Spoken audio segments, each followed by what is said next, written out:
Assalamualaikum warahmatullahi wabarakatuh. Perkenalkan, kami dari kelompok TIFA Project akan membacakan materi soal SLDC yang kami ambil, di mana materi atau metode yang kami ambil adalah prototype.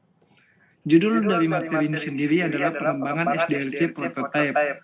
Sebelumnya yang terhormat dosen pengampuh Muhammad Yusuf Eskom dan asisten dosen yaitu Kakak Suwandi Amin Sangaji dan Fatmawati Eskom. Berikut juga saya akan membacakan anggota saya atau anggota TIFA Project, di mana sebagai CEO leader yaitu saya sendiri Zulkifli Anwar dan SW implementator Anzalah Hidayat, SW tester Margareta Fidelina Wosok, SW System Analyzer Talita Terezia Malabar, dan SW UI atau UX Designer dan SW Marketing Maulana Muhammad Farhan, CSO Security System dan SW Developer Muhammad Fajrul Andam Asas. Apa yang akan kita pelajari dari metode prototype? Mungkin akan banyak pertanyaan yang muncul, tapi berikut ini lebih utamanya mungkin pertanyaan seperti apa latar belakang terbentuknya prototype, pengertian dari prototype, apa saja tahapan dalam membuat prototype, dan apa keunggulan dan kelemahan dari metode prototype. Untuk pertanyaan ini mungkin akan ada di penjelasan, tapi sebelumnya itu juga saya akan menyampaikan tujuan mempelajari metode prototype. Mungkin yang pertama itu seperti mencari tahu apa itu metode prototype, agar supaya tahu bagaimana tahapan dalam membuat prototype, dan juga untuk mengetahui cara berinteraksi dengan konsumen supaya kita dapat mengerti keunggulan dan kelemahan metode prototype itu sendiri. Mungkin selanjutnya akan dilanjutkan oleh saya Margareta Fidelina Wosok. Di sini saya akan menjelaskan mengenai latar belakang. Pada tahun 1960-an, teknik-teknik prototyping pertama itu cepat diakses, yaitu pada tahun 80-an. Kemudian mereka menggunakan untuk produksi komponen prototype dan modal. Sejarah prototype dapat ditelusuri sampai akhir tahun 60-an. Ketika seorang profesor teknik yang bernama Herbert Volcker mempertanyakan dirinya sendiri tentang kemungkinan melakukan hal-hal menarik dengan alat komputer yang dapat dikontrol dan mesin otomatis. Kemudian pada tahun 1970, Volcker mengembangkan alat dasar matematika yang dengan jelas menggambarkan tiga aspek dimensi dan menghasilkan teori-teori awal, teori algoritma, dan matematika untuk pemodelan solid. Teori-teori ini membentuk dasar program komputer modern yang digunakan untuk merancang hampir segala hal mekanis, mulai dari mobil mainan kecil hingga ke gedung pencakar langit tertinggi. Namun, pada tahun 1987, Carl Descartes bentuk penelitian dari University of Texas dengan ide yang revolusioner yang baik. Dia mempelopori manufaktur yang berbasis lapisan, di mana ia memikirkan membangun lapisan model dengan lapisan.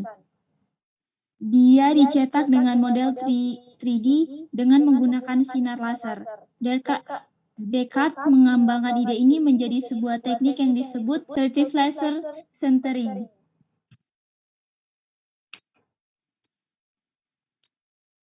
Pengertian prototype. Prototype merupakan salah satu metode pengembangan perangkat lunak yang banyak digunakan. Prototyping dapat diartikan sebagai proses yang digunakan untuk membantu pengembangan perangkat lunak dalam membentuk model dari perangkat lunak yang harus dibuat. Model tersebut dapat berupa tiga bentuk. Pertama, bentuk model berbasis komputer yang menggambarkan interaksi manusia yang mungkin terjadi. Kedua, working prototype yang mengimplementasikan sebagian dari fungsi yang ditawarkan perangkat lunak. Ketiga, program yang melakukan sebagian atau seluruh fungsi yang akan dilakukan, tapi masih ada fitur yang masih dikembangkan. Perkenalkan, nama saya Talita Malabar. Saya akan menjelaskan jenis-jenis prototype.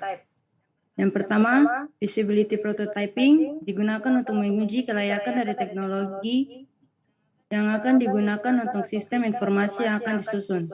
Yang kedua, requirement prototyping digunakan untuk mengetahui kebutuhan aktivitas bisnis user. Yang ketiga, desain prototyping digunakan untuk mendorong perancangan sistem informasi yang akan digunakan. Yang keempat, implementation prototyping merupakan lanjutan dari rancangan prototype. Prototype ini langsung disusun sebagai suatu sistem informasi yang akan digunakan. Keunggulan dan kelemahan prototyping. Yang pertama, keunggulan metode prototyping. Adanya komunikasi baik antara pengembang dan pelanggan. Yang kedua, pengembang dapat bekerja lebih baik untuk memenuhi kebutuhan pelanggan. Yang ketiga, pelanggan berperan aktif dalam pengembangan sistem. Yang keempat, menghemat waktu dalam pengembangannya. Yang kelima, penerapan lebih mudah karena pemakai akan mengetahui apa yang diharapkan.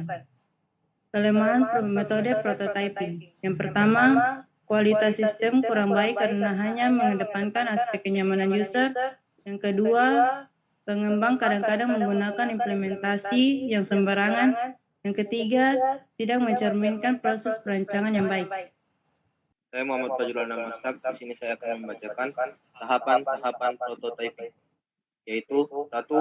Pengumpulan kebutuhan, 2. Membangun prototyping, 3. Menguji sistem, 4. Evaluasi sistem, 5. Menggunakan sistem, 6. Evaluasi prototyping, 7. Mengkodekkan sistem. Pendekatan utama prototyping, yaitu 1. Throwaway, 2. Incremental, 3. Evolutionary. Selanjutnya akan dibacakan oleh teman saya. Oke, perkenalkan saya Andrea Hidayat. Nah, di sini saya akan membacakan apa itu manfaat dari metode prototype. Yaitu manfaat metode prototype itu ada 4. Itu yang pertama, mendapatkan gambaran konkret. Yang kedua, tahu keinginan konsumen. 3. Bahan presentasi ke investor. 4. Hemat biaya. 5. Pengembangan produk baru. Saya Maulana Muhammad Farhan, saya akan membacakan contoh metode prototype. Contoh sederhananya begini. Seorang pengusaha ingin mengembangkan produk kecantikan. Kemudian, ia melakukan analisa kebutuhan konsumen. Produk kecantikan seperti apa yang diinginkan konsumen? Ternyata, mayoritas konsumen menginginkan produk kecantikan yang bebas dari bahan kimia. Analisa pasar menunjukkan konsumen menginginkan produk kecantikan yang berasal dari bahan alami. Dari analisa pasar itu, perusahaan menetapkan prototipe produk kecantikan yang terbuat dari bahan alami sebagai sampel dan kemudian diperkenalkan kepada pasar. Jadi, saya akan kembalikan kepada leader. Ya, terima kasih waktunya buat teman-teman semua. Terima kasih yang sudah menjelaskan materi soal metode prototyping. Jadi di sini kesimpulan yang dapat saya ambil yaitu di mana metode prototyping itu sendiri untuk sekarang banyak sekali digunakan untuk membantu seperti pengembangan perangkat lunak yang akan dibuat atau yang harus dibuat. Tetapi mungkin di balik banyaknya keunggulan tersebut ada juga kelemahannya. Seperti yang dijelaskan tadi pada saat penjelasan pembawaan materi, jadi pada dasarnya metode prototyping ini untuk saat ini banyak digunakan, tetapi di balik itu juga banyak juga yang lebih memilih metode lain. Mungkin itu saja yang bisa kami bawakan, kurang dan lebihnya kami mohon maaf.